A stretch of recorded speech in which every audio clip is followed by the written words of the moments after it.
हे कृष्ण करुणा सिंधु दीन बंधु जगतपते गोपेश गोपिका कांत राधा कांत नमस्तुते। तप्त कांचन गौरांगी राधे वृंदावनेश्वरी विश्वानुसुते देवी प्रणमामि हरिप्रिये। नारायण नमस्कृतं नरं चैव नरोत्तमं देवी सरस्वती व्यासं ततो जयेमुदीरये।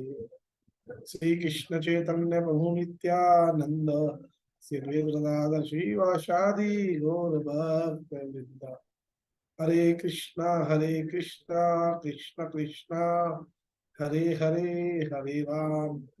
हरे राम राम राम हरे हरे। सर्वप्रथम श्री गुरुदेव के चरणों में असंख्य कोटि दंड प्रणाम करते हुए अपने अहेतु की कृपा प्रार्थना करता हूँ। आप सभी भक्तों के चरणों में मेरा नम्र प्रणाम। हरे कृष्ण जी। तो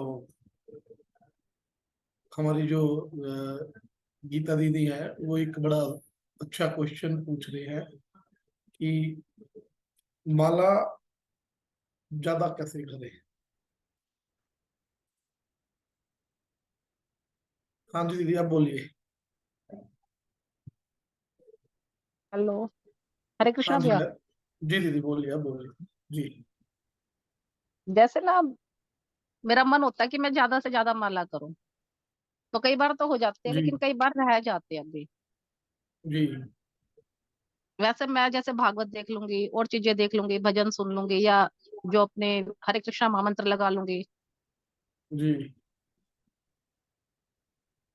लेकिन माला में थोड़ी पीछे हो गई, थोड़ा सा आगे करने के लिए बताओ कैसे होगा। तो ऐसा है कि हरिनाम करना सबसे ज्यादा जरूरी है। 90 कहते हैं कि अच्छा हमारे जो आचार्य कहते हैं कि 90% इस कलयुग में हरिनाम और हरिनाम और केवल हरिनाम, हरे नाम एव केवलम हरे नाम, कलौ नास्ते नास्ते नास्ते गतिरन्यथा। कि अगर हम इस हरिनाम को माला के ऊपर संख्या बांध के जप नहीं कर सकते, हम चाहे कितना भी कुछ भी क्यों ना कर रहे हैं, हम कथा भी श्रवण कर रहे हैं, हम भगवान की विग्रह सेवा भी कर रहे हैं, वो बाकी सेवाएं 10% में 5% में काउंट होती है। हमें इसमें क्या करना चाहिए ना, सबसे पहले जो हमें गुरुदेव ने, जो भगवान ने, महाप्रभु ने जो संख्या बांध के हरिनाम करने का जो एक विधि बताई है, हमें वो 16 माला का नियम करना पड़ेगा। क्यों? हमारा, क्योंकि देखो हमारा जो कई बार क्या होता है ना, हमारी जो उत्सुकता होती है वो कथा सुनने में है या वो सुनने में, वो ठीक है, लेकिन जब तक इस जीवा से भगवान का पवित्र नाम नहीं लिया जाएगा, जब तक हमारा भला होने वाला नहीं है। ठीक है, हम कान से कथा सुन रहे हैं, उसका भी लाभ है, लेकिन जो हमारा नियम है, हमने इस प्रकार नियम बनाना है कि दिन में हमारा 16 माला वो आप अरेंज कीजिए। आप मॉर्निंग में कर सकते हैं, आफ्टरनून में कर सकते हैं, या इवनिंग में कर सकते हैं, वो करना जरूरी है। अब जो लोग 1 लाख हरिनाम का जप करते हैं, महाप्रभु तो कहते हैं कि जो 1 लाख हरिनाम करता है मैं उसके घर खाता हूँ।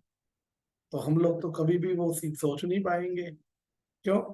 क्योंकि क्योंकि हम लोग का जो नियम है 25,000 नाम, है ना, क्योंकि एक महामंत्र में 16 नाम होते हैं, 32 अक्षर 16 नाम होते हैं। तो ये हमें करना पड़ेगा। क्यों? क्योंकि देखो गुरु अवज्ञा भी तो होती है ना। क्योंकि गुरु जी ने क्या कहा, गुरु जी ने पे 16 मालों का जब करना है आपने, अब आप उसको सुबह में करो, दोपहर में करो, टाइम अरेंज में करना है। क्यों? कई बार क्या होता है ना, ये मन नहीं लगता। लेकिन मैं कल भी बड़ा अच्छा एग्जांपल दे रहा था, गुरुदेव बोलते हैं कि ये मन हमारा जिन है, जिन की तरह कार्य करता है। जिन क्या करता है, जब आप, एक बार क्या हुआ, एक प्रभु जी थे, उन्होंने एक जिन को सिद्ध कर लिया। तो जिन ने कहा कि मैं आपकी सारी बात मानूंगा, मैं आपके सारे काम करूंगा, लेकिन जब आप जब आप मुझे कोई काम नहीं दोगे तो मैं आपको खा लूंगा, ऐसा जिन कह रहा है। तो उन्होंने क्या किया, उनको काम में बिजी रखा। तो एक टाइम ऐसा हुआ कि सारे के सारे काम खत्म हो गए। अब वो जिन कहने लगा कि मुझे तो काम दो। अब जो वो हमारे प्रभु जी थे, उन्होंने किसी किसी साधु से पूछा, किसी संत से पूछा। तो उन्होंने कहा कि भैया जो ये मन है ना, जो ये जिन है, अगर आपको इसको कंट्रोल में करना है तो आपको इसको काम देना है। कहता जी काम तो सारे खत्म हो गए। कहता एक मैं काम बताता हूँ आपको, आप एक जीना लो, एक सीढ़ी लो, उसको इसको बोलो कि जिन तुमने सीढ़ी के ऊपर चढ़ना है उतरना है, चढ़ना है उतरना है, वो अपना इसी कार्य में लगा रहेगा। तो उन्होंने ऐसा ही किया। तो इसलिए गुरुदेव कहते हैं कि ये मन रूपी जिन है जो हमारा, है ना। और भगवान भी छठे अध्याय में कहते हैं गीता जी के, जब हम लोग आगे पढ़ेंगे, कि ये मन बड़ा, अर्जुन कह रहा है ये मन बड़ा चंचल है भगवान, मैं इसको कैसे कंट्रोल करूं। तो भगवान कह रहे हैं सबसे पहले तो तुमने ये मन तो मुझे देना ही है, लेकिन तुमने जो ये मन के लिए जो जो इंद्र तृप्ति भोग की वस्तुएं हैं, वो इसको देना बंद करना पड़ेगा। जो तुम्हें मन कहता है ना, वो कार्य तुम्हें नहीं करने हैं। जब तुम ऐसा करोगे तो जब तुम फिर मुझे प्राप्त कर सकोगे। तो कहने का विषय ये है कि जो ये मन रूपी जो जिन है, हमने इसे अपनी हरिनाम की जो माला है, जो माला रूपी सीढ़ी है, उस पे हमने से बिजी कर देना है। कैसे बिजी करना है? हरे कृष्णा कृष्णा कृष्णा हरे हरे, हरे राम राम राम हरे हरे। जब हम इसको एक एक मोती से, एक एक सीढ़ी वाइज जब हम लोग इसको करते रहेंगे, तो क्या होगा, ये मन इसमें बिजी हो जाएगा। एक दिन, 2 दिन, 4 दिन, 5 दिन, हमने ये प्रण करना है कि हमने प्रसाद जब पाना है, जब हमारी 16 माला का जप हो जाना है। जिस दिन आपके अंदर इस प्रकार का, इसको क्या बोलते हैं, डिसिप्लिन, क्योंकि जब तक हमारी लाइफ में डिसिप्लिन नहीं होता, जब तक हम लोग कुछ भी नहीं कर सकते। तो हमें ये डिसिप्लिन कर लेना पड़ेगा, ये डिसिप्लिन बनाना पड़ेगा, क्योंकि बिना अनुशासन के जीवन नहीं चल सकता। तो ये आपने धीरे धीरे ये करना है ना। मन लगे या ना लगे, है ना। कई बार क्या होता है ना, हम लोग ऑफिस में आते हैं तो काम में मन नहीं लगता, लेकिन फिर भी हम बैठते हैं ना, क्योंकि हमें, लेकिन फिर भी मालिक तो पैसे देता है ना। तो भगवान का भी वही है कि आपका मन लगे या ना लगे, क्योंकि मन तो लगेगा भी नहीं, क्योंकि हम लोग मायाबद्ध जीव हैं। हम इस माया में बंधे हुए हैं, हम मुक्त जीव नहीं है कि हमारे को तुरंत भगवान की सेवा करने का आनंद आएगा, वो आएगा। हमें तो इसको क्या बोलते हैं कि हमें इसको पकड़ के लगाना पड़ेगा, क्योंकि अनेकों अनेकों जन्मों की जो कलमस है, जो हमने पाप कर्म किए हैं, वो हमारे चित्त के ऊपर चढ़ गए हैं। क्योंकि अक्सर मैं बोलता भी हूँ कि गुरुदेव बोलते हैं कि चेतो दर्पण मार्जनम भव महादावा निर्वापनम। ये महाप्रभु कह रहे हैं शिक्षा अष्टम के पहले श्लोक में, चित्त रूपी दर्पण का ये मार्जन करने वाला है, ये एज ए डिटर्जेंट पाउडर काम करता है। जब हम इस हरिनाम को करते हैं जीवा से और अपने कान से इसे सुनते हैं, तो क्या होता है, ये हमारे जो अंदर जो कलमस है, जो हम लोग 84 लाख योनियों में हम लोग किया ना, हम लोगों ने, वो जो सारी कलमस है, उसको ये धीरे धीरे धीरे धीरे साफ कर देगा। और जब ये साफ हो जाएगा तो हमारा भजन में मन लगने लगेगा। तो इस प्रकार हम लोग अपनी माला भी बढ़ा सकते हैं। ठीक है भैया, डिसिप्लिन नहीं है, बाकी मन तो लगता है भगवान में, जाप भी चलता है। डिसिप्लिन, हाँ, डिसिप्लिन डिसिप्लिन जीवन। नहीं है, डिसिप्लिन नहीं है।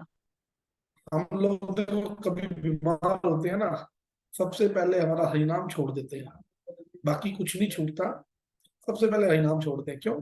क्योंकि हरिनाम का हमारे जीवन में वैल्यू नहीं है। और मैं कहता हूँ कि भगवान के नाम को जो छोड़ता है, भगवान उसे छोड़ देता है। कि भगवान को नहीं छोड़ना, अगर हमने छोड़ना है तो माया के प्रति जो इस मन के द्वारा हम कार्य कर रहे हैं, हमें इनको कल के ऊपर टालना पड़ेगा। अगर हम इनको इसके मन के प्रति हाजिर जवाब रहेंगे तो क्या होगा हमारे साथ? ये मन हमारा मित्र भी है, मन हमारा शत्रु भी है। तो इससे बड़ा शत्रु नहीं है, ये हमें सूली पे लटका देगा। तो मन के ऊपर हमने नहीं जाना, तो डिसिप्लिन करते हुए अपनी लाइफ में भगवान का ही नाम जप करिए। हरे कृष्णा कृष्णा कृष्णा हरे हरे, हरे राम राम राम हरे हरे। तो आज हम अपनी जो आज की जो क्लास है उसको स्टार्ट करते हैं। गीता जी के ऊपर क्लास है।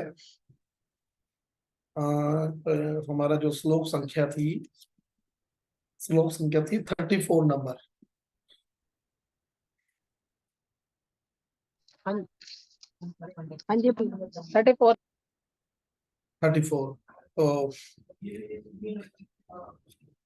34 नंबर श्लोक कौन पढ़ेगा? सब एक एक श्लोक पढ़ेंगे।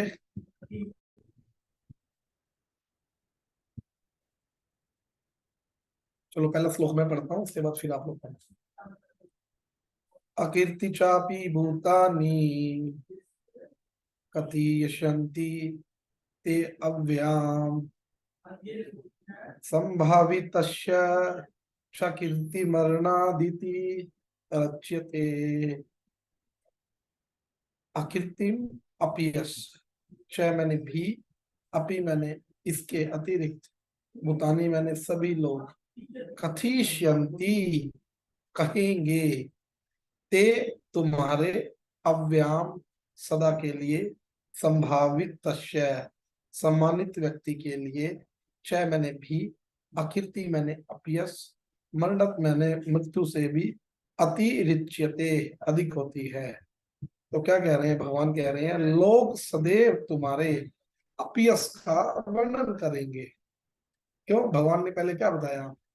भगवान ने इससे पहले जो 2 श्लोक हैं उनमें भगवान ने पहले लाभ बताए, फिर भगवान हानि गिनवा रहे हैं। लाभ क्या था? कि अगर तुम इस युद्ध में आप मर कौन जाओगे, से उसके हैं श्लोक?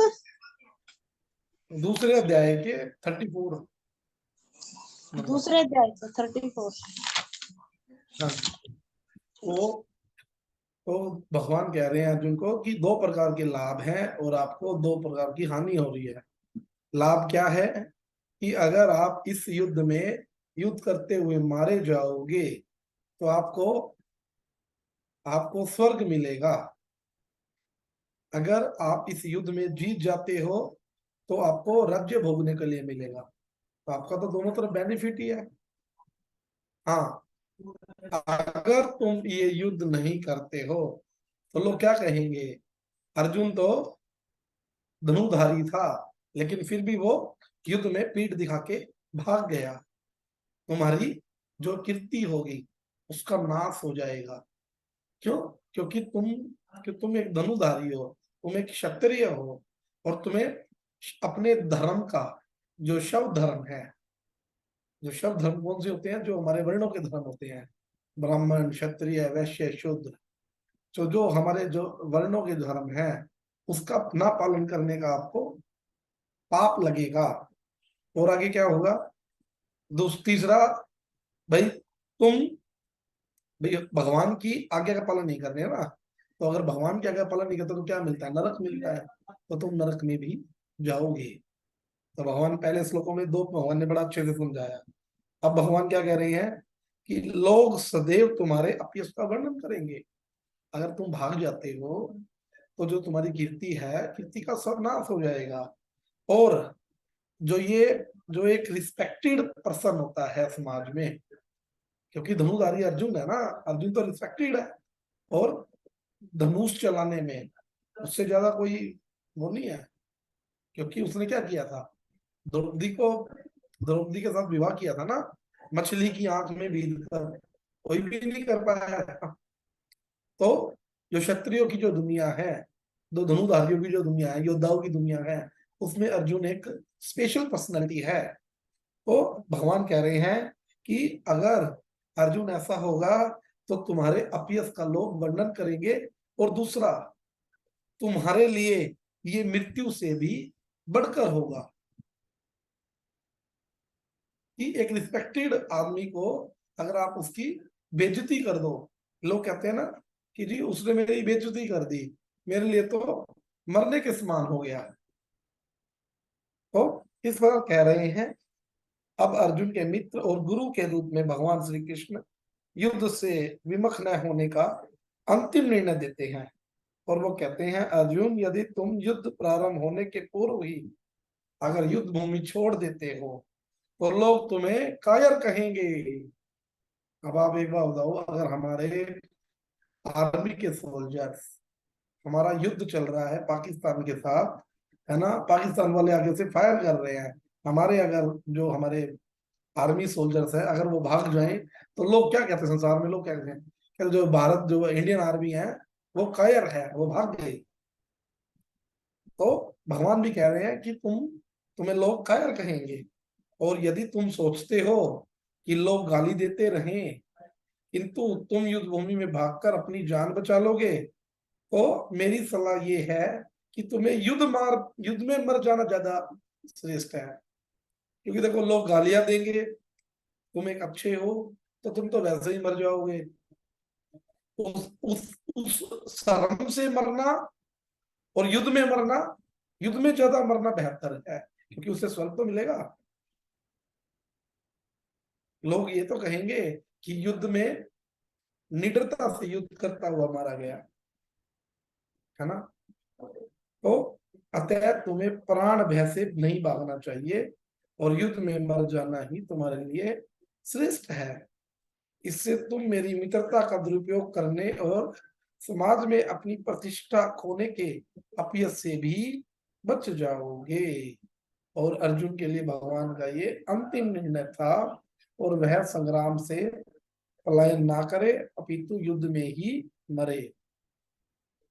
तो ये श्लोक सबको क्लियर है। तो अगला श्लोक कौन पढ़ेगा?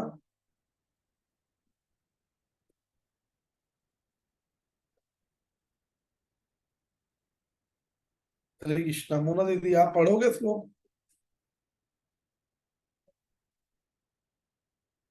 मोना दीदी। हरे कृष्णा। हाँ जी मोना दीदी हरे पढ़िए कृष्णा। श्लोक। वो पढ़िए। श्लोक ही नहीं मिल रहा भैया मेरे को इसमें। श्लोक है ना ये, भयात रणात उत्तरम मश्यन्ते तमाम महारथा, ये साम च तमम बहुमतो हुत्वा यास्यसि लाघवम्।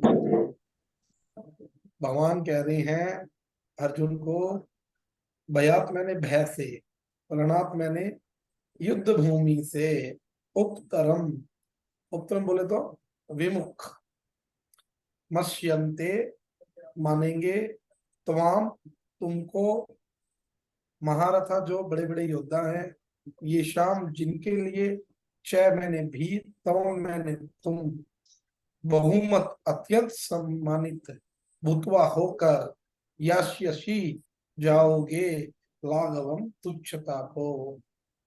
जिन ये जिन मुझे नहीं महान मिल रहा भैया। महान, कोई बात नहीं मैं पढ़ रहा हूँ, आप नहीं देखिए। श्लोक तो बताओ ना, मुझे बुक में भी नहीं मिल रहा ना। 35 नंबर श्लोक है, 35 सेकेंड चैप्टर का 35 श्लोक है। 32 है ये, मुझे थोड़ी इसकी काउंटिंग में दिक्कत है। 35 नहीं नंबर। पेज नंबर भैया, पेज नंबर 92 है ये, काउंटिंग में दिक्कत है इसकी, मतलब मुझे। नहीं वो सेम, कई बार क्या होता है ना कि दूसरे गीता दूसरे पुरानी अध्याय का है, है ये। दूसरे दूसरे रहेगा अध्याय का 35, 34। 35 आ गया 35। 35। हाँ जी, तो आप अपना माइक म्यूट कर लीजिए। तो भगवान क्या कह रहे हैं, जिन जिन महान योद्धाओं ने तुम्हारे नाम और यश को सम्मान दिया है, वे सोचेंगे कि तुमने डर के मारे युद्ध भूमि छोड़ दी और इस तरह वे तुम्हें तुच्छ मानेंगे।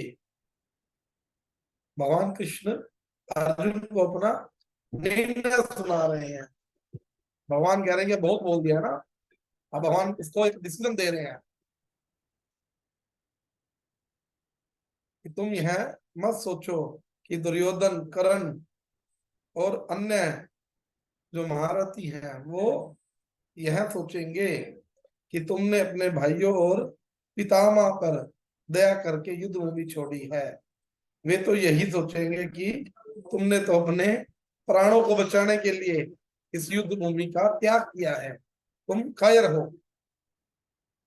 ऐसा भगवान अर्जुन को बोल रहे हैं कि भैया तुम क्या सोच रहे हो, ये कोई नहीं सोचेगा कि तुम अपने भाई को, अपने पिता को, अपने गुरुजी को मारने के लिए तुम नहीं मारना चाहते, तुम उनके ऊपर दया कर रहे हो, ये कोई नहीं सोचेगा। वे क्या सोचेगा, कर्म क्या कहेगा, अर्जुन तो डर गया, अर्जुन ने अपनी जान बचाने के लिए मुझसे युद्ध नहीं किया। अर्जुन की और कर्ण की दोनों की लगती थी ना आपस में, क्योंकि कर्ण भी योद्धा था और अर्जुन भी योद्धा था। तो कर्ण ये बोलेगा, और दुर्योधन तो बड़ा क्रूर था, बहुत गंदा था दुर्योधन तो। दुर्योधन तो दुर्योधन तो तुम्हारे सारे समाज में तुम्हारी बेइज्जती करेगा। तो भगवान उसको उकसा रहे हैं कि भैया तुम युद्ध करो, क्योंकि जरूरी है ना, क्योंकि धर्म का तो जब ही वो होगा ना।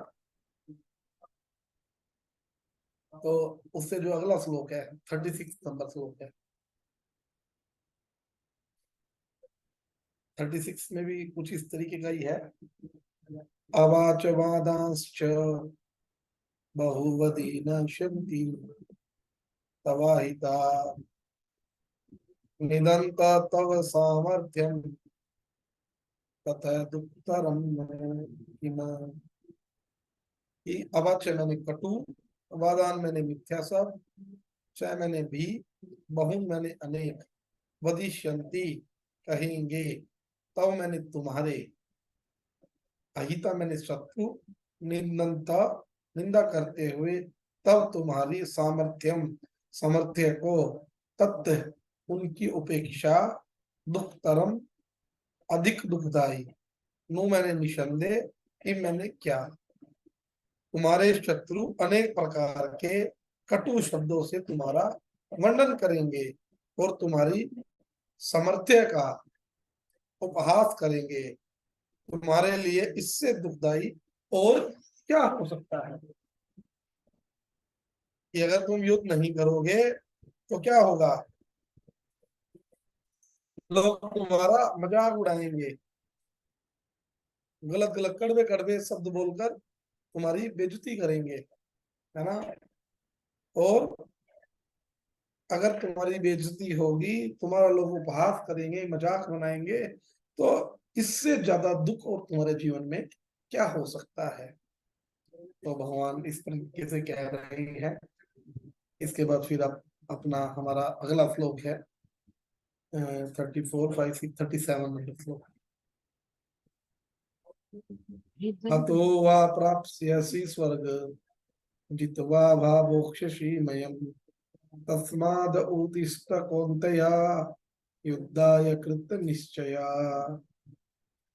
हत मैंने मारा जाकर, वह मैंने या तो प्राप्स्यति प्राप्त करोगे, स्वर्गम स्वर्ग लोक को, जितवा विजयी होकर, वह मैंने अथवा मोक्ष से भोगोगे, मही मैंने पृथ्वी को। तस्मात अतः उत्तिष्ठ उठो, कौन्तेय हे कुंती पुत्र, युद्धाय लड़ने के लिए, कृत मैंने दृढ़, निश्चय मैंने संकल्प से। हे कुंती पुत्र, तुम यदि युद्ध में मारे जाओगे तो स्वर्ग प्राप्त करोगे, यदि तुम जीत जाओगे तो पृथ्वी का साम्राज्य भोगोगे। अतः दृढ़ संकल्प करके युद्ध के लिए खड़े हो जाओगे। तो इस प्रकार भगवान अर्जुन को कह रही है। तो ये अगला श्लोक अभी कौन पढ़ेगा? हरे कृष्ण भैया, मैं पढ़ूं? हाँ जी, पढ़ो। सुख दुखे समे कृत्वा लाभालाभो जया जयो ततो युद्धाय युज्यसे नैवं पापमं वासयसि। तुम सुख या दुख, हानि या लाभ, विजय या पराजय का विचार किए बिना युद्ध के लिए युद्ध करो। ऐसा करने पर तुम्हें कोई पाप नहीं लगेगा। आगे भी पढ़ो भैया। हाँ जी, थोड़ा थोड़ा पढ़ना, मैं बीच में रोकूंगा, आपको रुक जाना। पढ़ो। ठीक है। अब भगवान कृष्ण प्रत्यक्ष रूप से कहते हैं कि अर्जुन को युद्ध के लिए युद्ध करना चाहिए, क्योंकि यह उनकी इच्छा है। कृष्ण भावनामृत के कार्यों में सुख या दुख, हानि या लाभ, जय या पराजय का कोई महत्व नहीं दिया जाता। दिव्य चेतना तो यही होगी कि हर कार्य कृष्ण के निमित्त किया जाए, अतः भौतिक कार्यों का कोई बंधन नहीं होता। जो कोई सतोगुण या रजोगुण के अधीन होकर अपनी इंद्रिय तृप्ति के लिए कर्म करता है, उसे अच्छे या बुरे फल प्राप्त होते हैं। किंतु जो कृष्ण भावना अमृत के कार्यों में अपने आप को समर्पित कर देता है, वह सामान्य कर्म करने वाले के समान किसी भी कर्तव्य को ऋणी नहीं होता। भागवत में कहा गया है, देव ऋषि भूता देवर्षि, तप्त, बोलो बोलो बोलो। देव ऋषि भूता तप्त निनानम पितृणाम न किंकरो नायमणि च राजन सर्वतानम यह शरणम शरणियम गतो मुकुंदम परिहत्यम कृतम। जिसने अपने अन्य समस्त कार्यों को त्याग कर मुकुंद श्री कृष्ण की शरण ग्रहण कर ली, वह किसी न किसी का ऋणी है, और वह न तो किसी का ऋणी है, न ही किसी का कृतज्ञ है। चाहे वे देवता, साधु, सामान्य जन अथवा परिजन, मानव जाति या उसके पितर ही क्यों न हो। इस श्लोक में श्री कृष्ण ने अर्जुन को प्रत्यक्ष रूप से इसी का संकेत किया है कि इसकी व्याख्या अगले श्लोकों में और भी स्पष्ट की जाएगी। देखो, भगवान ने स्पष्ट कर दिया। भगवान क्या कह रहे हैं अब? भगवान ने पहले उसको काफी कुछ बताया है, लाभ बताया है, हानि बताया है ना? लेकिन भगवान अब क्या कह रहे हैं? सुख दुखे समय कृत्वा, कि तुम सुख दुख, हानि लाभ, विजय पराजय का विचार किए बिना युद्ध करो। ऐसा करने पर तुम्हें कोई पाप नहीं लगेगा। भाई, पाप क्यों नहीं लगेगा? क्योंकि भगवान कृष्ण खुद कह रहे हैं, आप कोई भी कर्म करते हो अपने जीवन में, है ना? आपने कोई अच्छा कर्म किया तो क्या होगा? आपको पुण्य मिलेगा। आपने अगर कोई बुरा कार्य किया तो आपको पाप लगेगा। ठीक है। लेकिन कहते हैं कि भाई, अगर आप भगवान के लिए कार्य कर रहे हो, अर्थात अकर्म कर रहे हो। कर्म 3 प्रकार के बताए गए हैं: कर्म, अकर्म, विक्रम। कर्म जो हम लोग करते हैं, अकर्म जो कर्म नहीं है, अर्थात जो भक्ति है, जो भगवान के लिए कार्य किया जाता है, वो अकर्म है। वो हमें किसी प्रकार से बांधता नहीं है। मैंने अगर आज किसी की सहायता कर दी, किसी की हेल्प कर दी, किसी की लड़की की शादी करवा दी, तो क्या होगा? मैं उसके बंधन में मैं बन जाऊंगा। वो अगले जन्म में मेरे बच्चे की शादी करवा देगा। आज मैंने किसी को पैसा दिया, वो जब नेक्स्ट जब टाइम हो, वो मेरे को दे देगा। ये कर्म बंधन है जो कर्म करवाता है। लेकिन जो अकर्म है, अकर्म बोले तो भगवान की भक्ति। अगर आप भगवान के लिए कोई भी सेवा करते हो, तो कोई भी कर्म करते हो, तो वो भक्ति है। वो आपको कर्मों के अंदर नहीं बांधती। और विक्रम, विक्रम बोले तो पाप। आप कोई भी पाप कर्म करते हो तो आपको भोगना पड़ेगा ही पड़ेगा। तो तो भगवान अर्जुन को क्या कह रहे हैं कि तुम कुछ मत देखो, ना कोई दुख, ना सुख, ना कोई लाभ, ना कोई हानि, ना कोई कर्म, कुछ मत देखो। तो मैं कह रहा हूं उसको तुम करो। इसमें तुम्हें कोई पाप नहीं लगेगा। तुम किसी प्रकार के कर्मों के बंधन में नहीं बंध पाओगे। और फिर हमारे जो इस्कॉन के फाउंडाचार्य हैं, ऐसी भक्तिवेदांत स्वामी महाराज जी, उन्होंने बड़ा सुंदर श्लोक दिया है: देवर्षि भूताप्त निर्णाम पितृणाम न किंकरो नाय मृणी च राजन सर्वात्मना यह शरणम शरण्यम गतो मुकुंदम परिहर्ता कतुम। भागवतम का श्लोक है बड़ा, जिसने अन्य समस्त कार्यों को त्याग कर, हमारे ऊपर क्या होता है ना, हमारे ऊपर 5 प्रकार के ऋण होते हैं। देवता का, जो देवी देवता हैं, जो साधु जन हैं, जो हमारे घर परिवार वाले हैं, है ना, जो समाज है, और हमारे जो पितृ हैं, ये 5 प्रकार के ऋण हर एक किसी को देने पड़ते हैं। लेकिन भगवान क्या कह रहे हैं, जिसने अन्य समस्त कार्यों को त्याग कर भगवान श्री कृष्ण की शरण ले ली, वह किसी का भी ऋणी नहीं है। चाहे वो देवता हो, चाहे वो साधु संत हो, आपके घर परिवार वाले हैं, आपके रिश्तेदार हैं, आपके माता पिता क्यों ना है ना, आप किसी समाज के भी क्यों ना है। क्यों? क्योंकि भगवान ने 18वें अध्याय के 66वें श्लोक में बोल दिया, सर्वधर्माणि परित्यज्य मामेकं शरणं व्रज अहम त्वया सर्व पापेभ्यो मोक्षयिष्यामि मा शुचा। कि हे अर्जुन, तुम सभी प्रकार के धर्मों का परित्याग करके मेरी शरण में आ जाओ, मैं तुम्हें सभी प्रकार के पापों से मुक्त कर दूंगा। ऐसा कौन बोल रहे हैं? ऐसा भगवान कृष्ण बोल रहे हैं। और भगवान कृष्ण ने भागवत में भी स्पष्ट कर दिया कि आपको किसी प्रकार का, देखो आपको मैं एग्जांपल देता हूँ, जो विभीषण थे, विभीषण ने अपने भाई का त्याग किया, किसके लिए त्याग किया? भगवान राम के लिए त्याग किया। तो क्या उन्हें कोई ऋण भुगतना पड़ा? हाँ, नहीं भुगतना पड़ा। जो भरत जी थे, भरत जी ने अपनी मातारी का त्याग कर दिया। क्यों? क्योंकि उसने क्या किया, भगवान से दूर कर दिया भरत जी को। प्रहलाद जी ने अपने पिताजी का त्याग कर दिया, हिरण्यकश्यप का त्याग कर दिया। राजा बलि ने अपने गुरु का त्याग कर दिया। जब शुक्राचार्य जी, जब वामन जी भगवान राजा बलि से 3 पग भूमि ले रहे थे, है ना, तो शुक्राचार्य जी जान गए कि ये साक्षात भगवान है, ये विष्णु है, ये राजा बलि तेरे को हर लेगा, तेरे को ये हरने के लिए आया है ना, छलने के लिए आया तेरे को। लेकिन राजा बलि ने क्या कहा, अगर ये साक्षात भगवान भी है, तो अगर ये मेरे द्वारा आया तो मैं इसको खाली हाथ नहीं जाने दूंगा।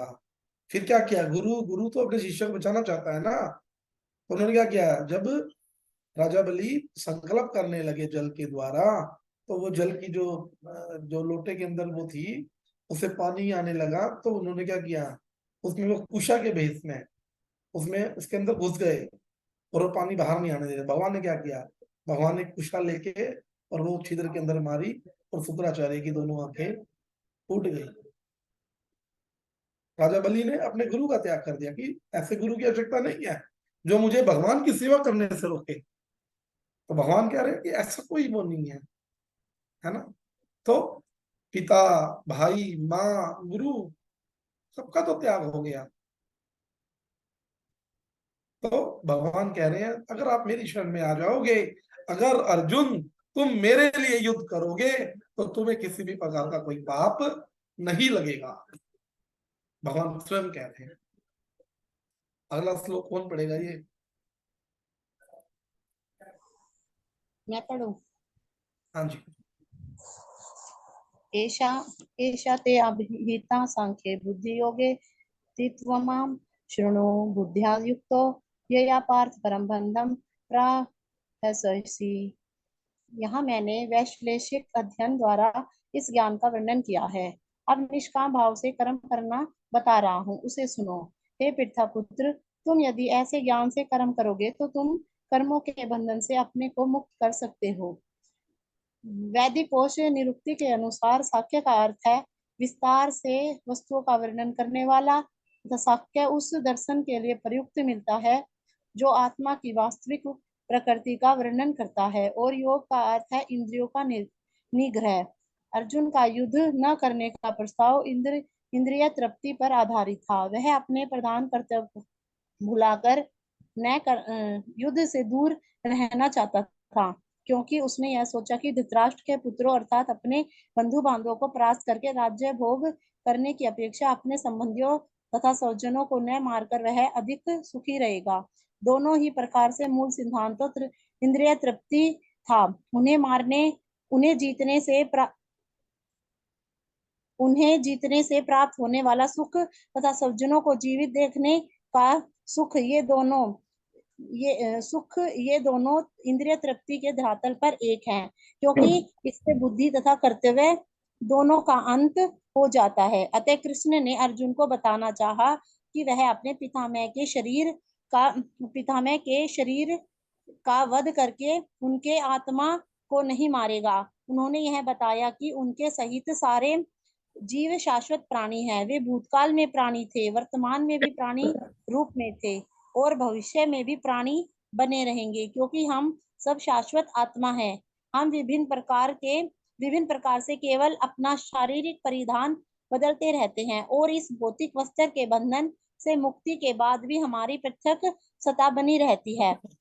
भगवान कृष्ण द्वारा आत्मा तथा शरीर का अत्यंत विशद वैश्लेषिक अध्ययन प्रस्तुत किया गया है और निरुक्ति कोश की शब्दावली में इस विशद अध्ययन को यहाँ साख्य कहा गया है। इस साख्य का नास्तिक कपिल के साख्य दर्शन से कोई सरोकार नहीं है। इस नास्तिक दर्शन का वर्णन भगवान कपिल द्वारा श्रीमद् भागवत में हुआ है, किंतु वर्तमान प्रकरणों में उस साख्य से कोई सरोकार नहीं है। यहाँ साख्य का अर्थ है शरीर तथा आत्मा का वैश्लेषिक अध्ययन। भगवान कृष्ण ने आत्मा का वैश्लेषिक वर्णन अर्जुन को बुद्धि योग या कर्म योग तक लाने के लिए किया।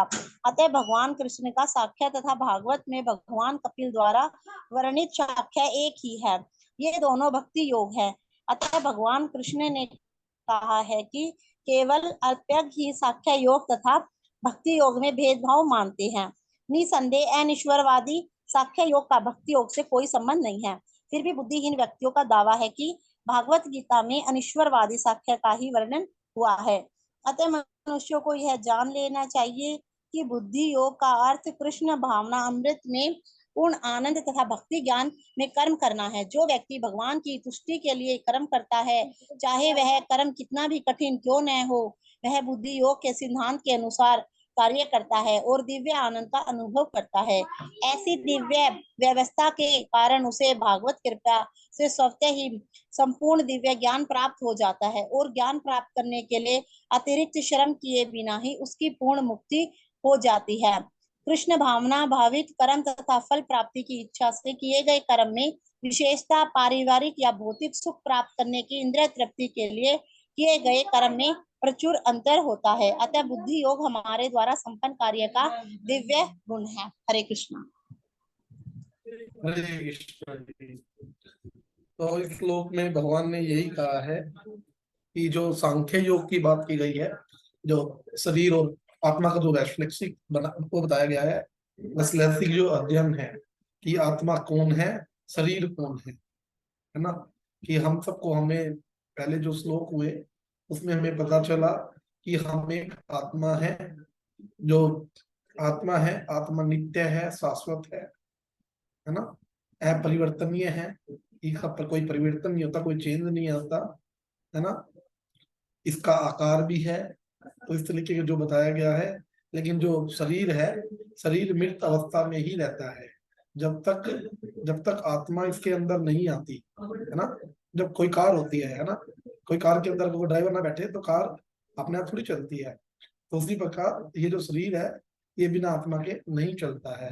तो भगवान वही कह रहे हैं कि उसका वर्णन किया और फिर बाद में भगवान कह रहे हैं कि अब मैं निष्काम भाव से कर्म करना बता रहा हूं, उसे तुम सुनो और तुम यदि ऐसे ज्ञान से कर्म करोगे तो तुम कर्मों के बंधन से अपने को मुक्त कर सकते हो। भगवान ये कह रहे हैं कि मैं आप तुम्हें जब कर्म के बारे में बताऊंगा ना, तुम जो कर्म कर रहे हो इससे तो तुम कर्मों के बंधन में बन जाओगे, क्योंकि जितने भी कर्म कर रहे हो इंद्र तृप्ति भोग के लिए कर रहे हो। क्यों? क्योंकि तुम्हारे मन में ये है कि मैं इनको नहीं मारूंगा या इनको मार दूंगा, तो ये सब इंद्र तृप्ति भोग के चक्कर में होगा सब कुछ। लेकिन तुम्हें अपनी इंद्र तृप्ति भोग के प्रति ना करके तुम्हें मेरे इंद्र तृप्ति भोग के लिए करना है। तो वो क्या है? अगर आप भगवान कृष्ण की इंद्र तृप्ति भोग के लिए अगर कार्य करते हो तो आप भक्ति कर रहे हो। तो हमें क्या सिखा रहे हैं भगवान कि अगर हमें भक्ति, अगर हमें कुछ कार्य करना है तो अपने विषय के लिए ना करके भगवान के विषय के लिए करें तो क्या होगा, उससे हमारा कर्म अकर्म होगा, अर्थात भक्ति होगा। और सॉरी, तो अगर हम भक्ति करेंगे तो क्या होगा, अगर हम भगवान के लिए कोई भी कार्य करेंगे तो उसमें कोई भी किसी भी प्रकार का कोई पाप नहीं है। अगर हम भगवान के लिए चोरी भी करते हैं तो वो कोई भी वो किया गया कार्य पाप नहीं है। क्यों? क्योंकि वो हम भगवान कृष्ण की इंद्रिय तृप्ति, इंद्रिय तर्पण के लिए हम भगवान कृष्ण की इंद्रियों को सुख देने के लिए कर रहे हैं। क्योंकि भागवत में वर्णन आता है कि गोपियां गोपियां अपने ब्राह्मणों को छोड़कर भगवान की सेवा के लिए गई। अब देखो, अगर सब धर्म की बात करें तो सब धर्म में तो यही कहा जाए भाई, गोपियों ने भाई अपने पति को छोड़ के दूसरे कृष्ण का वो किया। लेकिन भगवान स्पष्ट कह रहे हैं, अगर मेरी इंद्रियां तुष्ट हैं, खुश है, तो सब कुछ ठीक है। क्यों? क्योंकि भगवान ने स्पष्ट कर दिया ना, सर्वधर्माणि परित्यज्य मामेकं शरणं व्रज, ये आप सभी धर्मों का परित्याग करके मेरी शरण में आ जाओ, मैं तुम्हें सभी प्रकार के पापों से मुक्त कर दूंगा। तो इस प्रकार भगवान ने बड़ा सुंदर किया है। तो ये श्लोक है।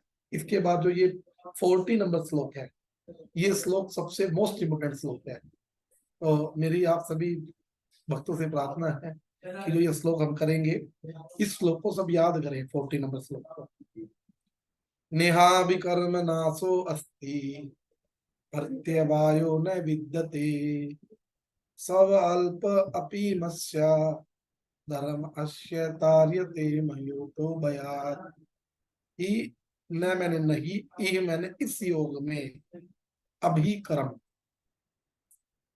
प्रयत्न करने में, नाश नाश मैंने हानि, अस्ति मैंने है, प्रत्यावो हास न मैंने कभी, विद्यते मैंने है, सुअल्पम थोड़ा, अपि मैंने यद्यपि, अस्य मैंने इस, धर्मस्य मैंने धर्म का, तार्यते मुक्त करता है, महत महान, भयात भय से।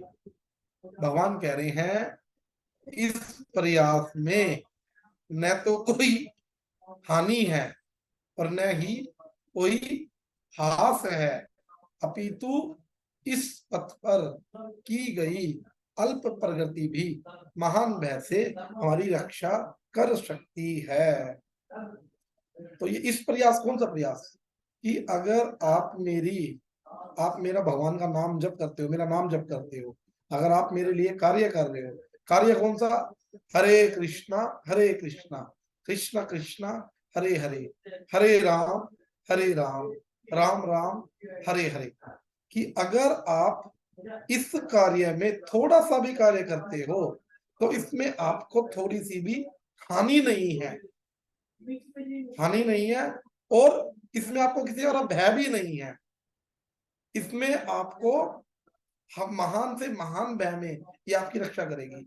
अब मतलब कहने का मतलब ये है कि अगर आप थोड़ा भी अगर भगवान का नाम जप कर लेते हो तो उससे आपको कोई हानि नहीं होगी, उसको आपको लाभ ही होगा। कहने का मतलब ये है कि अगर आपने अभी इस जीवन में 40% आपने हरिनाम किया है ना, अगर कल को भाई, कई बार लोग कहते हैं कि जी प्रभु जी हमारी दीक्षा नहीं हुई है ना, भाई हमने तो केवल कंठी पहन ली, और हमने कंठी पहन ली, हम हरिनाम भी कर रहे थे है ना, तो हमें गुरुजी नहीं मिले, हमारी दीक्षा नहीं हुई ना, तो हमारा क्या होगा कल को, हम तो ऐसे ही मर जाएंगे। लोग कई बार क्वेश्चन करते हैं। लेकिन भगवान क्या कहते हैं, अगर आपने 40% भी हरिनाम कर लिया तो जो आपका नेक्स्ट बर्थ होगा ना, उसमें आपका जो हरिनाम है ये व्यर्थ नहीं जाएगा, इससे आपको हानि नहीं होगी, ये आपका 41% से शुरू हो जाएगा। लेकिन अगर आप किसी बैंक में पैसे जमा करवाने जाओ, आपने 10 लाख रुपए जमा करवा दिए और आप बाई चांस आप मर गए, तो क्या होगा, क्या वो बैंक वाला आपको पैसे देगा? अब अगर दूसरे जन्म में दोबारा जाओगे, क्या वो पैसे देगा आपको? वो नहीं देगा आपको, आपको दोबारा जीरो से स्टार्ट करना पड़ेगा। लेकिन जो ये भगवान का जो कार्य है ना, इस प्रयास में न तो कभी हानि होती है और न ही कभी हास होता है। तो लोग फिर कहेंगे जी हमने तो हरिनाम कर लिया, अब हम पाप भी कर लेते हैं, है ना। लोग तो कहेंगे कि जब इसमें हानि नहीं होती, हास नहीं होता। लेकिन आप एक बात बताओ मेरे को, जब हमने कोई, कई बार हमने हमारे हम अपने लोकर्स में हम लोग गोल्ड डालते हैं, पैसे डालते हैं, है ना। तो हम, लेकिन हम कोई जब संसार में कोई गलत कार्य कर देते हैं तो हमारे साथ क्या होता है, हमारे लोकर सील हो जाते हैं, हमारी जो जो जमीन होती है वो होती है, वो सब की सब सरकार के द्वारा हर ली जाती है।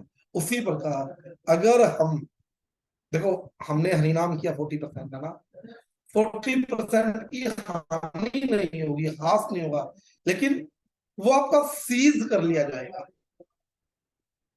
आपका सीज कर लिया जाएगा। उसमें क्या होगा, उस कारण में कि जब कभी आपके ऊपर किसी संत की कृपा होगी, फिर वो आपको वो 40% से ही दोबारा मिलेगा। जब आपके जीवन में कोई वैष्णव आएंगे, कोई भगवान के भक्त आएंगे, वो आपके ऊपर कृपा करेंगे, तो आपका उससे बेनिफिट होगा। तो कहने का मतलब ये है, भगवान अर्जुन को कह रहे हैं इस प्रयास में न तो कोई हानि होती है और न ही कोई हास होता है। अगर इस पथ पर अगर आप थोड़ा सा भी कार्य करते हो तो वो तुम्हें महान से महान जो भय है वो उससे तुम्हारी रक्षा करेगा। कर्म का सर्वोच्च दिव्य गुण है कृष्ण भावना में कर्म या सॉरी, थोड़ी सी याद तबीयत खराब है। तो क्या कह रहे हैं कि कृष्णा भावना भलित में कर्म या इंद्र तृप्ति की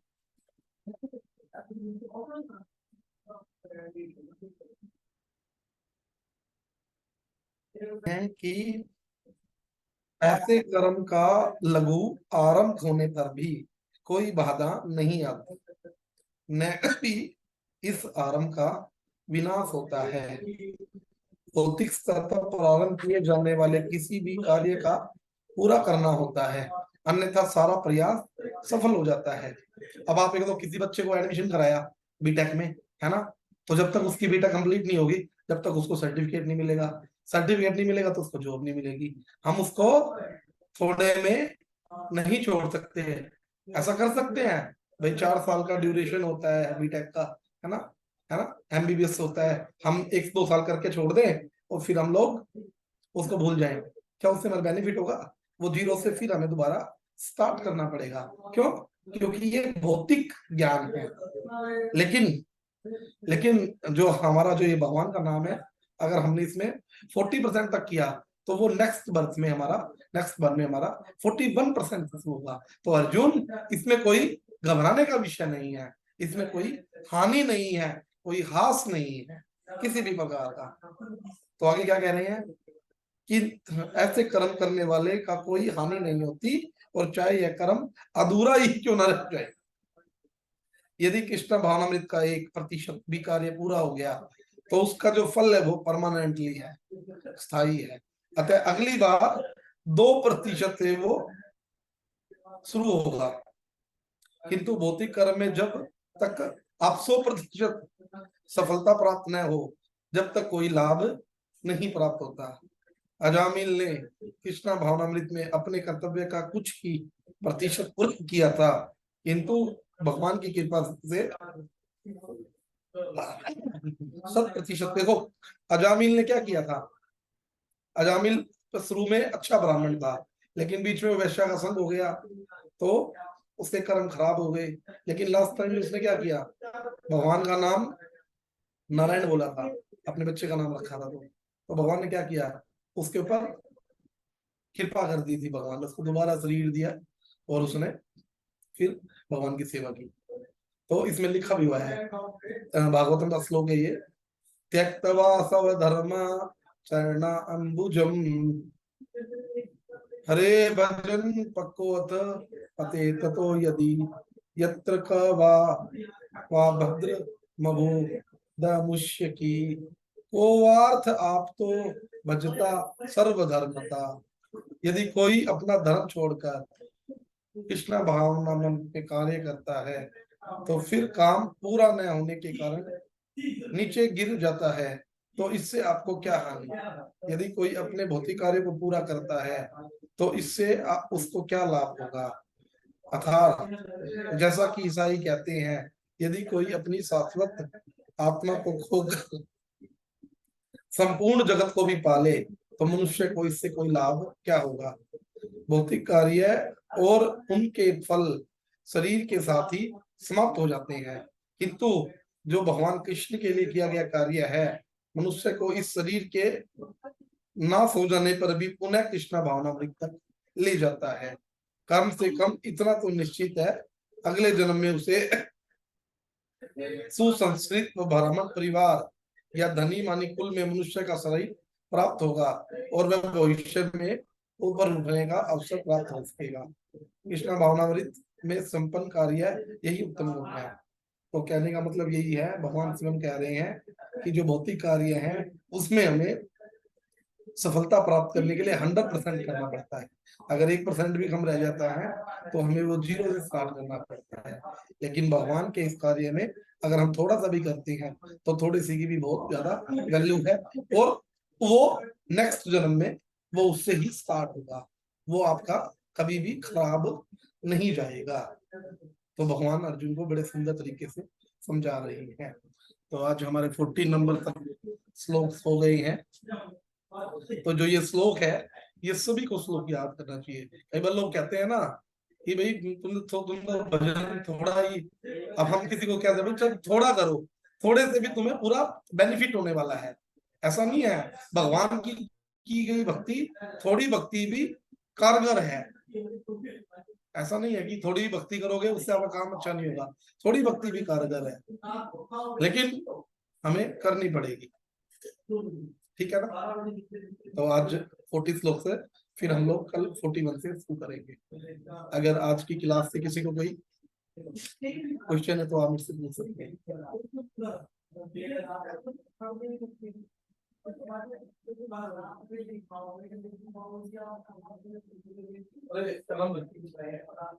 राहुल पानी दिए।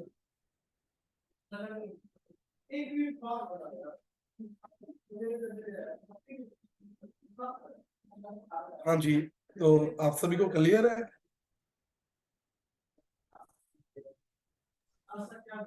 जी।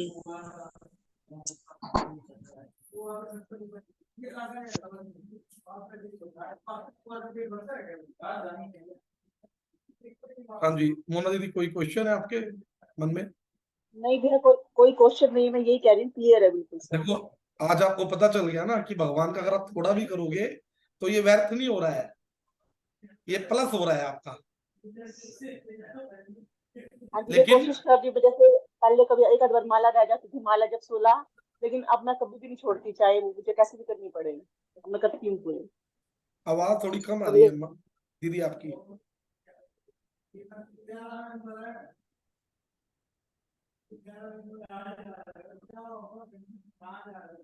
हरे कृष्ण जी, माता जी। हाँ जी। अभी ये माला जपने का कह रहे तो हमें बचपन में सिखाया गया था, चलते फिरते जपिए राम ही राम। तो वो समय का, जी और ऐसा जो जपते जपते ऐसा बैठ जाता था कि खाली समय जब भी ट्रैवलिंग या कहीं होता था तो अपने आप स्टार्ट हो जाता था। तो जी, राम राम तो बहुत इजीली हो जाता है, पर ये बड़ा मंत्र है, इसमें थोड़ा समय लगता है। कोई बाकी बात सब नहीं ठीक माता है। जी। तो नहीं, मैं बहुत कोई बात रौनक नहीं से भी दीदी। कह रही थी, मैंने जी कहा बचपन से आदत है, तो रौनक कहता कोई बात नहीं, राम भी विष्णु का ही नाम है, तो आप राम राम भी कर सकती हैं। जी जी। हम्म।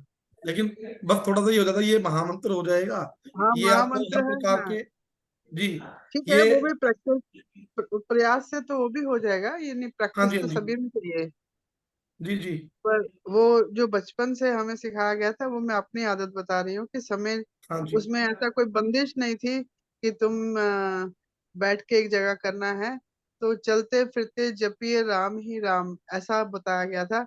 तो हमें जी जब जी। जी भी जी कहीं बाहर ट्रेवलिंग में भी निकलते थे या कुछ ऐसा होता था, जब हम थोड़ा सा फ्री होते थे, तो अपने आप ही मुंह से निकल जाता था। मैं ये बताना चाह रही हूँ। जी जी। तो भगवान का नाम ऐसा भी ले सकते हैं। जी माता जी, इससे जब आप जब जब छोटा बच्चा होता है ना, हाँ, तो हम क्या करते हैं ना, उसको उसको हम स्टार्टिंग में क्या करते हैं, कभी वो खेलता है, कभी वो इधर जाता है, कभी हम उसके पीछे खाना लेके दौड़ते हैं कि वो कैसे भी करके खा ले, चाहे वो खेलते हुए खा ले, वो भी कर ले खा ले। लेकिन बाद में फिर हम उसको क्या सिखाते हैं कि खाना आपको एक स्थान पे बैठ के खाना है ना, सामने प्लेट में तोड़ के आराम से चबा चबा के खाना है ना। खाना खाने के 1 घंटे तक हमें जल नहीं पीना है, हम उसको बाद में सिखाते हैं। लेकिन वही वही प्रकार हमारे साथ है कि हम वो लोग सब आपकी बच्चे हैं। बात सही हम है, ये पर जो कर रहे हैं कि मन नहीं लगता, तो मैंने कहा ऐसा कुछ नहीं है कि एक ही जगह मन लगाना है। मैं तो अभी ऐसे आज चर्चा हो रही थी कि मन नहीं लगता, तो जी ये मंत्र इतना मुश्किल भी नहीं है कि चलते फिरते ना हो सके। मैं तो ये कह रही बिल्कुल बिल्कुल माता जी, ये बात ठीक है आपकी। हूँ। हाँ, जी माता जी। मन लगाने की बात हो रही थी बस, और तो कोई बात नहीं है। नहीं ठीक है माता जी। लेकिन माता जी देखो, हमने हमें एक ये क्लियर हो गया कि अगर हम थोड़ा भी करते हैं तो वो थोड़ा भी हमारा व्यर्थ हम्म, होने वाला नहीं है, क्योंकि ठीक है जी। इसमें भगवान स्वयं कह रहे हैं अर्जुन को कि इसमें कोई हानि नहीं होती, कोई हास नहीं होता। हम्म, ये किसी बड़े से बड़े भय को भी ये उससे हमारी रक्षा करता है। हाँ जी। तो मतलब कि कुल मिला जुला के हमें ये तो कंफर्म हो गया ना कि जो थोड़ा भी कर रहे हैं, हम कितना भी कर पा रहे हैं, वो हमारा हमारे लिए बेनिफिशियल ही है। लेकिन हम भौतिक संसार में आप देखते हैं ना, हम लोग अपने बच्चों के लिए भी काफी टाइम क्या पता क्या क्या करते हैं ना, लास्ट टाइम में वो बोल देते हैं आपने हमारे लिए क्या किया, है ना। हाँ जी। दूसरा, अगर देखो हम लोग के भी क्या करते हैं ना, कई हम लोगों ने कोई स्टार्ट किया है ना, कोई कोई बीटेक स्टार्ट की, है ना, कोई सीए स्टार्ट की, तो जब तक हम लोग उसको कंप्लीट नहीं कर पाते, है ना, जब तक हमें उसका सर्टिफिकेट नहीं मिलता, जब तक हम उसके डॉक्टर नहीं बनते, है ना, अगर हम उसको बीच में ही छोड़ दें तो क्या होता है, वो फिर शुरू से जीरो से स्टार्ट करनी पड़ती है।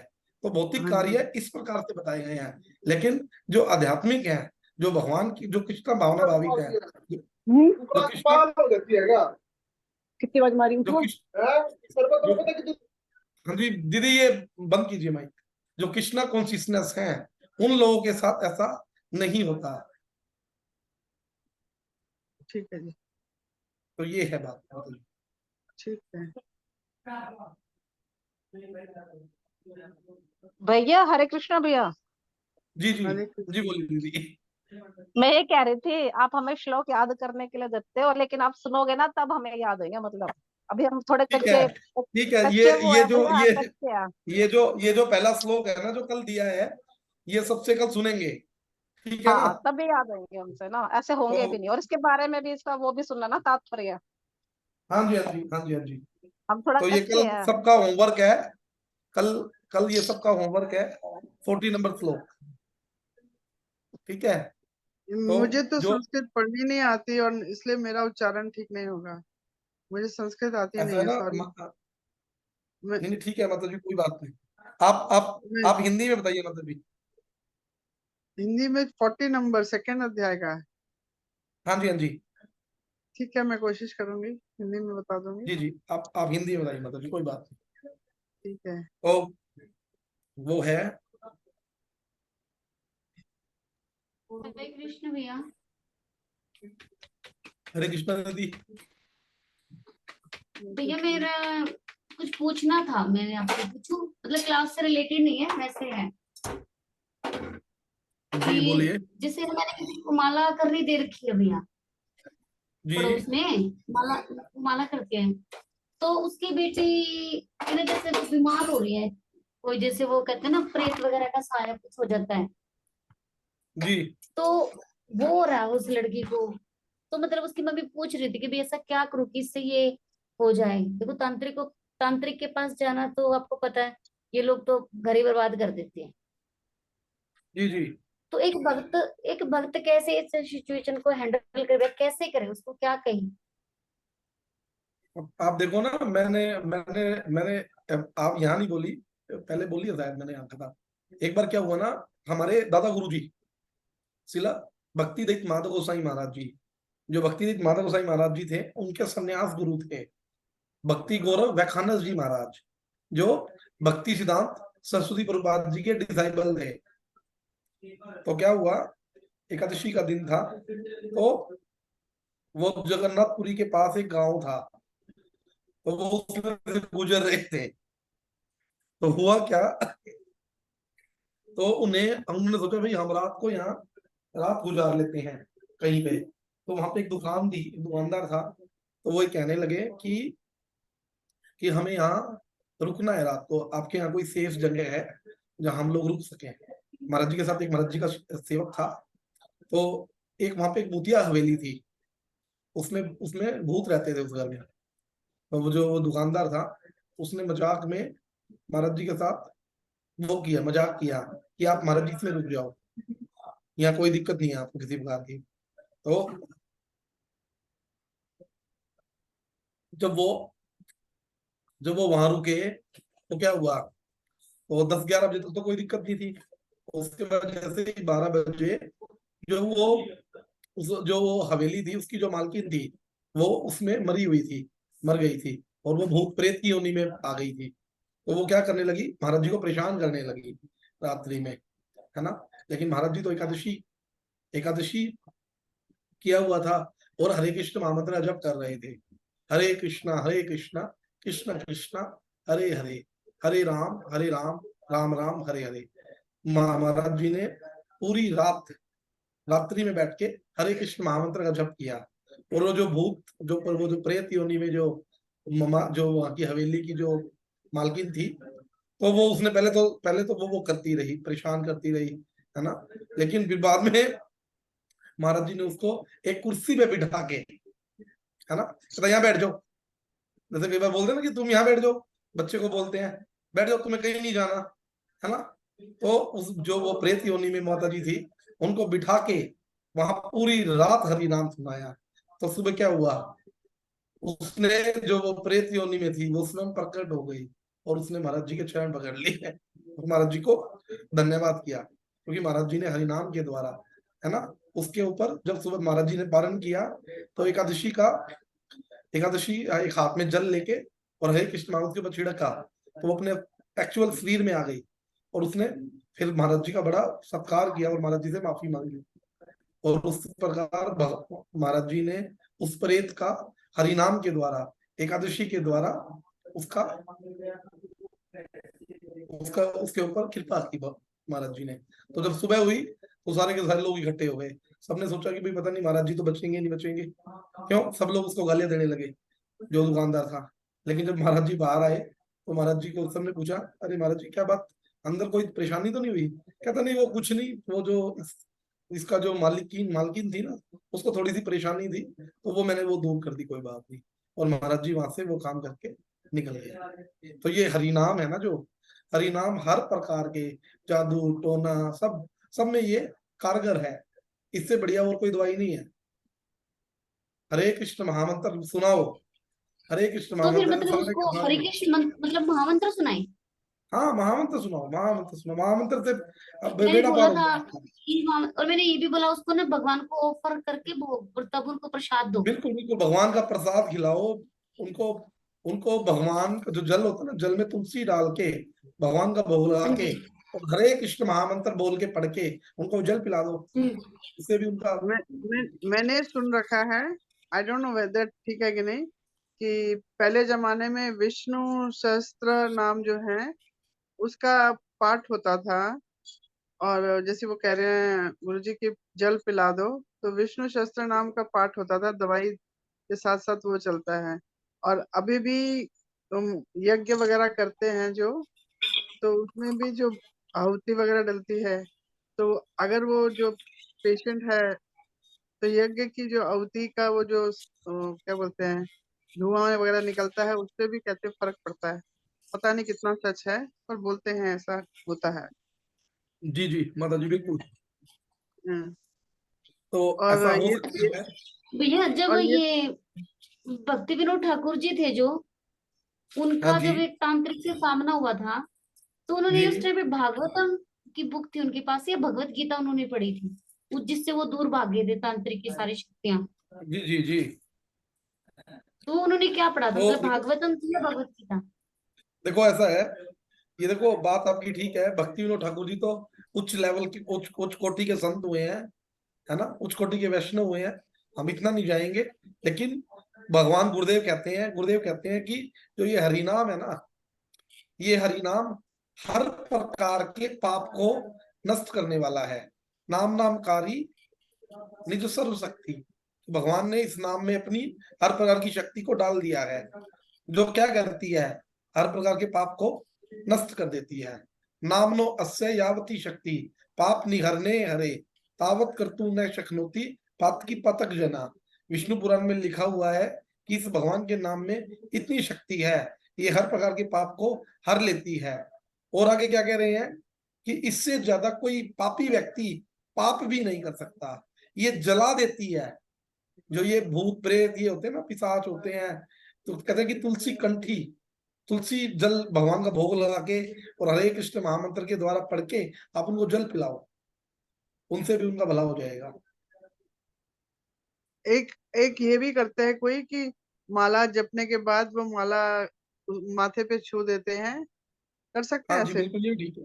जी जी जी माता जी, ये और भी हो सकता है। माला और जपने के बाद माथे पे, हम जपने से लोग पहले उसको भी संकल्प लेके, एकादशी का फल भी दे सकते हैं। हाँ हम उसे वो अपना संकल्प लेके, एकादशी करके हाँ एकादशी का हाँ फल भी दे सकते हैं, तो एकादशी के फल से भी प्रेत मुक्त हो जाते हैं। हाँ जी, ठीक है जी। जी जी तो ठीक है भगवान का भैया, नाम वो लो। ना आई थी, उसकी मम्मी पूछ रही थी, वो लड़की है, छोटे छोटे बच्चे बेचारी बहुत परेशान हो रही। नहीं, ये करवाओ तो मैं आप, तो वही, भगवान की कृपा जरूर करेंगे। भगवान बड़े दयालु हैं। आप एक छोटी सी बात बताओ ना, भगवान कितने दयालु हैं। भगवान ने जो पूतना थी, पूतना भगवान को जहर पिला के मारने के लिए आई थी, भगवान ने क्या किया, भगवान ने कहा, भगवान वो जहर वाली बात तो भूल गए, और भगवान क्या सोचने लगे, ये तो मेरी मैया है, ये तो मेरे को दूध पिला रही है ना। भगवान ने क्या किया, भगवान ने उसके सारे दोष हर लिए, और भगवान ने उसको अपनी माँ के रूप में बैकुंठ में गोलोक में भगवान ने माँ की गति दे दी उसको नहीं, माँ के रूप में, नहीं तो आपको भगवान को पता है मारने के लिए। पूतना, पूतना पहले जन्म में कौन थी? वो जो वो वो थे ना, वो क्या बोलते हैं, राजा बाली राजा की, बलि। हाँ राजा बलि की बहन थी ना। तो उसको जब वो हाँ जी हाँ वामन जी, रूप देख के उसको इच्छा हुई थी कि मैं भी इतना छोटा बच्चा के साथ, उसको इतना अनुग्रह हो गया सुंदर था। है ये मेरा बेटा हो, दूध हाँ पिलाऊं इसको मैं। हाँ जी, तो और फिर बाद में कहा जब उसने सब कुछ हर लिया, तो उसने कहा मैं हाँ इसको जहर लगा के मार दूं। हाँ तो वो भगवान क्या होता है ना, मतलब जी भगवान अपने हर भक्त की इच्छा को पूर्ति करते हैं। हाँ जी भगवान को कैसे भी, अब कैसे भी भज लो भगवान को, है ना, हाँ जी। तो भगवान तार देते हैं, भगवान से बेनिफिट ही होने वाला है ना। तो और इसीलिए ये जी ये मेरा निजी, मतलब ये मैंने आजमाया हुआ है। डिप्रेशन में जाने के बाद मैंने हनुमान चालीसा पहले दिन एक बार पढ़ा, दूसरे दिन 2 बार, तीसरे दिन 3 बार, ऐसे 9वें दिन 9 बार पढ़ के फिर 10वें दिन फिर 8 बार। मुझे किसी ने बताया था ऐसे आप हनुमान चालीसा पढ़ो आप ठीक हो जाओगे। और मुझे पता ही नहीं चला कि मैं कैसे जी ठीक जी हो गई, मैं डिप्रेशन में चली गई थी। और ये मेरा जी जी पर्सनल है कि जिसने मुझे गाइड किया था। होगा ना। और हनुमान चालीसा से ही मैं, मेरा अपने आप डिप्रेशन ठीक हो गया था। बिल्कुल उससे भी हो जाएगा, क्योंकि संकट मोचन है ना हनुमान जी, हाँ। संकट नहीं, मैं मोचन है। वही हूँ कि ना भगवान भक्ति से, मतलब श्रद्धा से जो भी भगवान को जैसे भी याद करो, आपको जरूर उसका फल मिलेगा। मैं तो ये कहना चाहती हूँ। जी जी बिल्कुल चाहे, बिल्कुल माता जी, हाँ बिल्कुल हाँ बिल्कुल। देखो ऐसा ना, कि जो भगवान के जो भक्त होते हैं, भगवान कहते हैं गीता में, चतुर्विधा हाँ भजन्ते माम, 4 प्रकार के लोग मेरी भक्ति करते हैं। ऐसे हाँ भक्ति नहीं होती, 4 प्रकार के लोग मेरी भक्ति करते हैं। आरती, है ना, जो लोग दुख हाँ में जी होते हैं, जो दुखी होते हैं, वो मेरी सेवा करते हैं, है ना।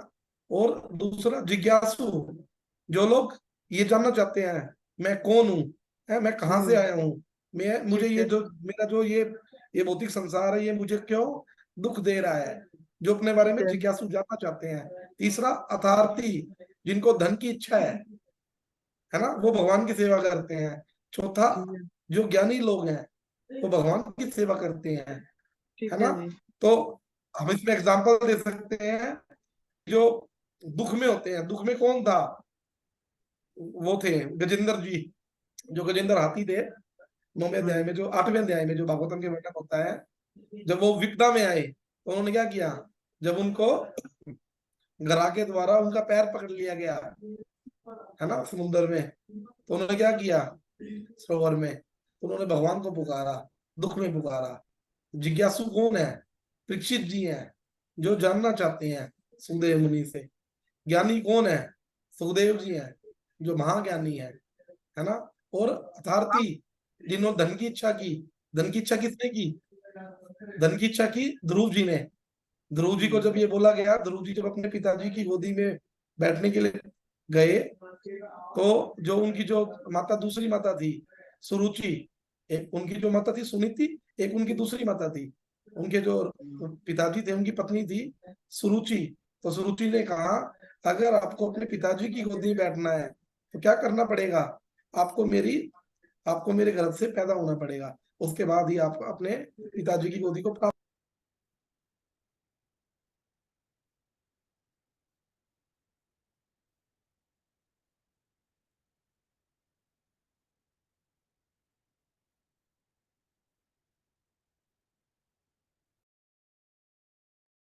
अब म्यूट हो गए कि बंद होगी क्लास? क्लास तो जो ध्रुव महाराज जी, जो हरे कृष्ण, नहीं नहीं आवाज अभी नहीं आ नहीं रही। हुई माता जी। जी जी, एक्चुअली वो कनेक्ट कनेक्ट कनेक्ट डिस्कनेक्ट हो गया था। तो ध्रुव जी ने क्या किया? ध्रुव जी सबसे पहले किसके लिए गए थे? कि मुझे अपनी दूसरी माता के गर्भ से जन्म मिले। तो उनको पैसे की वो थी ना, राज्य चाहिए था ध्रुव जी को, इसलिए तो उन्होंने भगवान की भक्ति की। तो 4 प्रकार के लोग हैं, भगवान गीता में कह रहे हैं 7वें अध्याय के 16वें श्लोक में, ये चतुर्विधा भजन्ते मां सुकीर्तिनो अर्जुना। जिन जो ये 4 प्रकार के लोग होते हैं अर्जुन, जो मेरी भक्ति करते हैं। तो आपने भगवान को उद्धव दुख में याद कर। उद्धव हाँ, आपने उद्धव गीता पढ़ी है? नहीं नहीं उद्धव माता जी, मैंने नहीं पढ़ी उद्धव गीता। उद्धव गीता में एक प्रश्न करते हैं उद्धव जी श्री कृष्ण से कि आपने द्रौपदी की हेल्प तो की पर युधिष्ठिर की हेल्प नहीं की, वो ये युद्ध खेलने में, ऐसा क्यों? आप आवाज सुन रहे हैं?